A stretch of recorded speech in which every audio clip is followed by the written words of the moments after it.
Good afternoon. It's great to be with all of you this afternoon. Grace and peace to you. Our text before the lesson comes from Matthew 22, verses 1 through 14. Matthew 22, 1 through 14. These are God's words. And again, Jesus spoke to them in parables, saying, "The kingdom of heaven may be compared to a king who gave a wedding feast for his son, has sent his servants to call those who were invited to the wedding feast, but they would not come. Again, he sent other servants, saying, 'Tell those who were invited, see, I have prepared my dinner, my oxen, and my fat calves have been slaughtered, and everything is ready. Come to the wedding feast.' But they paid no attention and went off, one to his farm, another to his business, while the rest seized his servants, treated them shamefully, and killed them. The king was angry, and he sent his troops and destroyed those murderers and burned the city. Then he said to his servants, 'The wedding feast is ready, but those invited were not worthy. Go therefore to the main roads and invite to the wedding feast as many as you find.' And those servants went out into the roads and gathered all whom they found, both bad and good. So the wedding hall was filled with guests. But when the king came in to look at the guests, he saw there a man who had no wedding garment. And he said to him, 'Friend, how did you get in here without a wedding garment?' And he was speechless. Then the king said to the attendants, 'Bind him hand and foot and cast him into the outer darkness, in that place where there will be weeping and gnashing of teeth. For many are called, but few are chosen.' May God bless the reading and preaching of his word. Amen. Please be seated.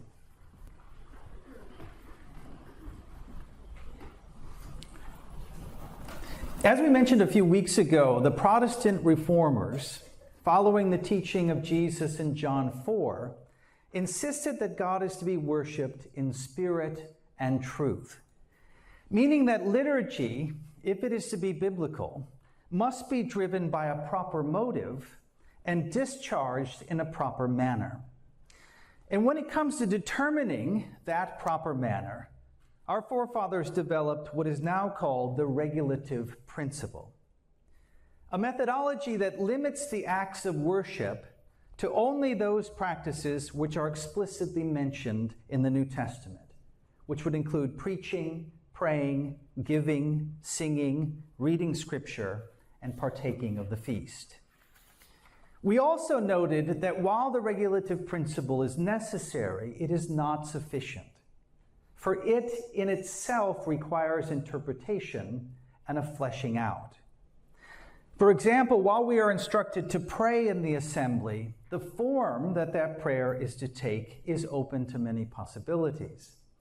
Similarly, while we are commanded to sing, the style of music that we use is also not explicitly determined in the text of Scripture.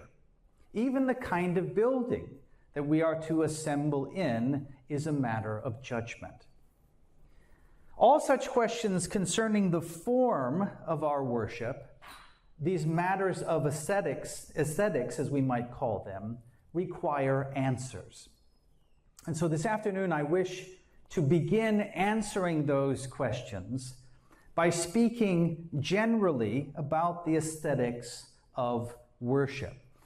In particular, by drawing attention to the influence of modernity upon the church and her worship style. And all of that in hopes of awakening us to the peril of embracing modernity's mundane aesthetic. For most churches today, the danger is not in adopting a form of worship which is ugly, but one which is too plain.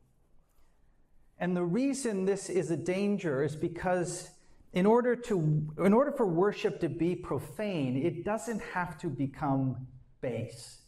It only has to become common.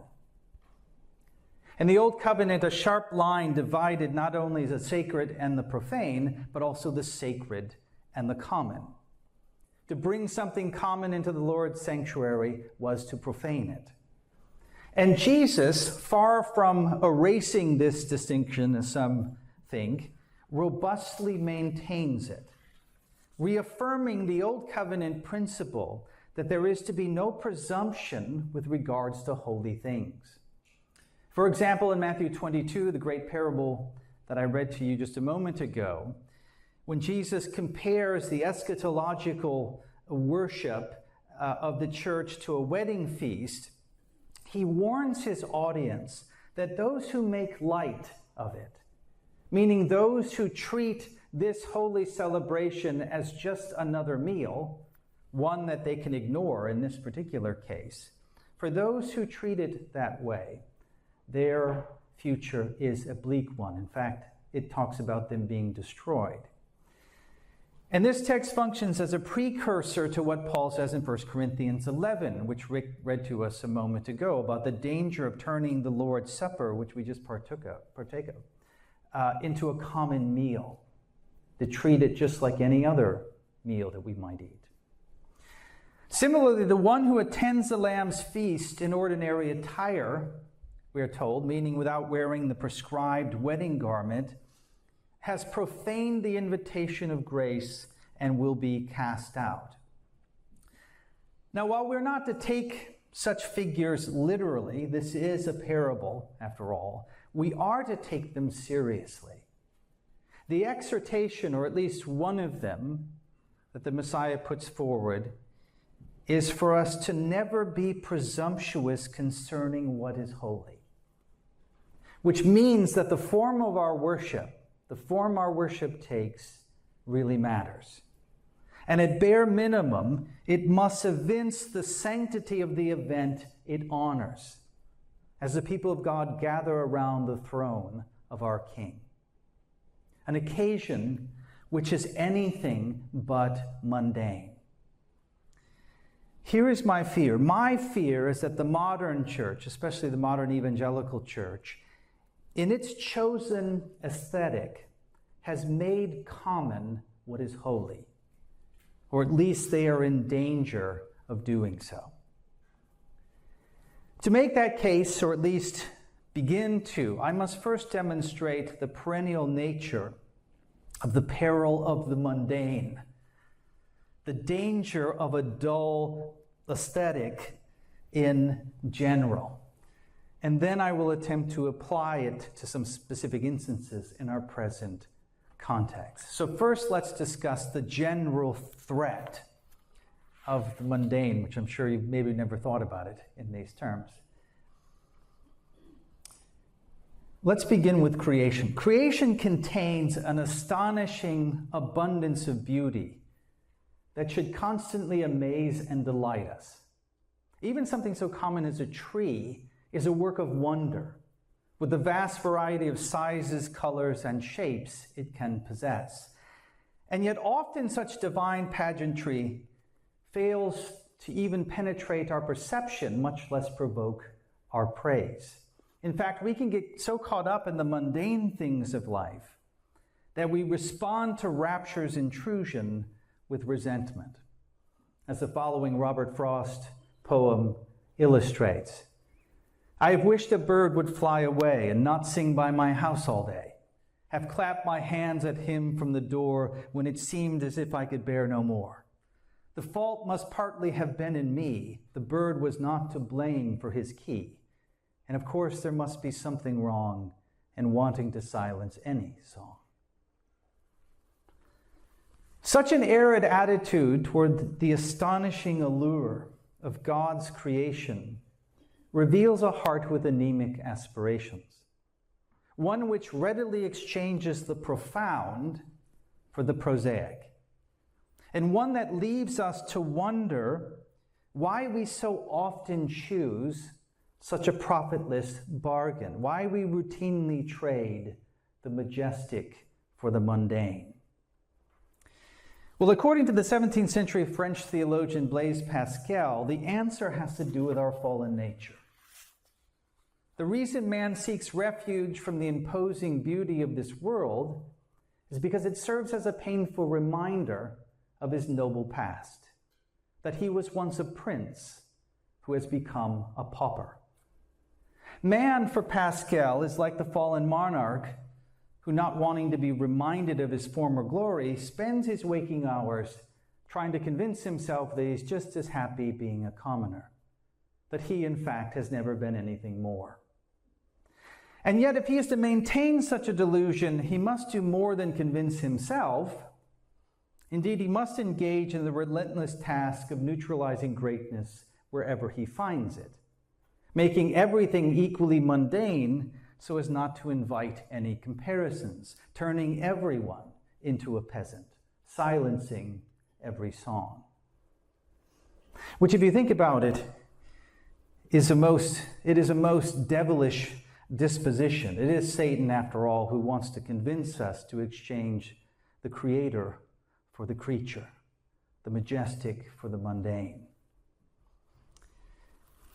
Now, some of the present manifestations of this demonic spirit, this belittling spirit, we might call it, are plain enough. We see it, for example, in the deconstructing ideology of cultural Marxism, which has demeaned our society for decades now.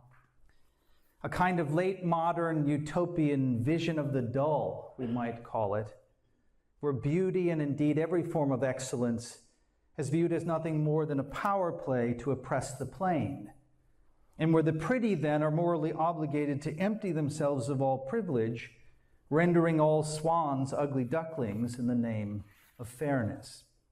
It's a fairy tale where, rather than the ugly toad being turned into a handsome prince, which would be a story of redemption, the princess is turned into an ugly toad. Whereas in the case of Fiona in the movie Shrek, an ogre.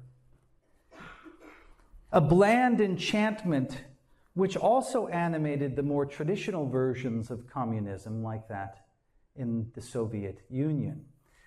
One of the things that makes beauty in all of its forms so dangerous to totalitarian regimes is that it points beyond itself to an ultimate authority, making even the most free of tyrants feel the restraining collar that is ever around their neck. It also has the power to liberate the culturally oppressed, reminding them that there is more to human flourishing than bread, vodka, and cement housing. But it's not just the communists who have forced upon us the mundane aesthetic, but also the capitalists. A truth which is perhaps harder for us to see, for its influence is so pervasive. And yet it seems to me that the corporate version of aesthetics is much more influential upon modern church worship than the collectivist one. Although imposing an egalitarianism, this idea of flattening all hierarchies that comes from communism, certainly has had its effect in the feminization of preaching and praise and other things, and maybe in the future we'll have time to speak about those things. But the point at the moment is this, that the mundane is pressed upon us not just out of resentment, but greed. So let me try to make that case, to demonstrate it. Many cultural critics have noticed that a managerial class, a class of administrators, has taken over our society, and with it has come a very bland aesthetic, a drab revolution that can most readily be seen in the radical transformation of architecture. Let me give you a few local examples. The first image is that, of course, what we now call the historic Williamson County Courthouse. This was built in the early 20th century. It is quite a majestic building that sits literally in the center of our city. It follows the classical revivalist style of architecture. It has this amazing copper dome on the top of it, from which Justitia, the goddess of justice, overlooks the city. And so here's the question: what does the design of this building communicate to residents and visitors alike concerning the values of this community? Values of justice, the rule of law. Let's now contrast this to the new building, the new Justice Center that was built when this one was abandoned. Here we have a very different aesthetic. The way to describe maybe the difference between the two is one building is fit for justice, the other for administrators, which is essentially what our law has been reduced to, is sort of the work of busybodies in many ways. Let me give you another example. First, the old post office, which was built in 1932, that revivalist, classical revivalist style. Once again, it's a beautiful building. And when this was abandoned by the government, it was bought up by investors, and they turned it into an upscale restaurant, City Post. Now let's compare it to the new building that serves as the post office in Georgetown. I couldn't even find a good picture of this because no one wants to photograph it because it's so ugly. Here's a question. Do you think when the government abandons this building, that investors are going to swoop in and turn it into a fancy bistro? Right? I mean, it will probably be abandoned and graffitied over, right? Or the best case scenario is some transient business like Spirit Halloween will take it over. It reminds me of a quote from the philosopher Roger Scruton. A couple of years ago, we had a faith in film series, and we watched one of Roger Scruton's documentaries called Why Beauty Matters. And he put it this way: if you put usefulness first, you will lose it. But if you put beauty first, what you do will be useful forever. In other words, it turns out that nothing is more useful than the useless. Right? People think of beauty, it's useless. What does it do? Right? Why do we got to make a beautiful building? One more example. Let's go to the churches. Look at a couple churches built about 100 years ago. This is First United Methodist Church, which is just down the road on University from us. It was built in the late 19th century. It's in a Gothic revival style. It's made of fantastic Texas limestone. It's an incredible building. And then the little brother to this across the street, we had the privilege of worshiping in this building for about 10 months. This is St. John's, which has a similar style to it. One interesting thing about that is these two buildings, plus we could also have brought up the Episcopalian Church, which is a little bit further down, all built around the same time, all amazing buildings. These buildings were built by the men who not only ran the city of Georgetown and ran the state of Texas, but ran our country, right? Mainline Protestants, the Methodists, the Episcopalians, the Lutherans. These are the kind of church buildings that those who used to run our country built. Now let's take a look at some of the churches that evangelicalism has built in more recent time.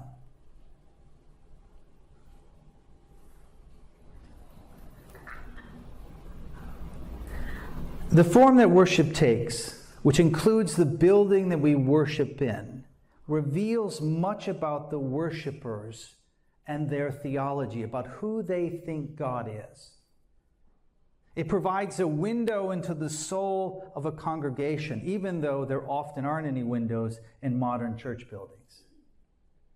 The question is when you see those buildings that were just up there, what is the God that comes to mind that is being worshipped in those buildings? Is it the God of administrators?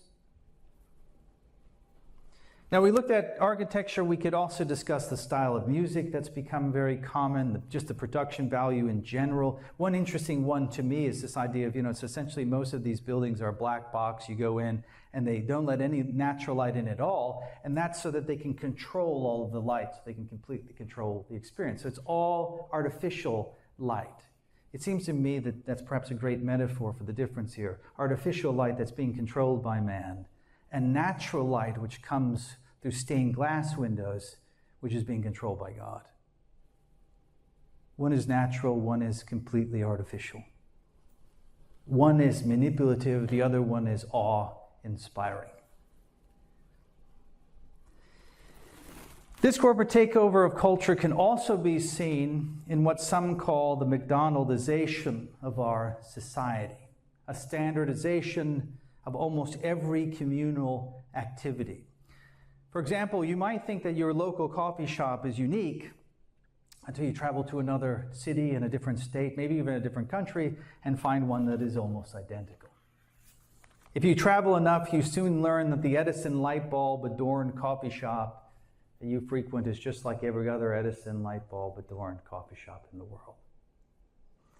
And as Tim Nichols has pointed out, this is also true of every hip urban church plant and every suburban megachurch.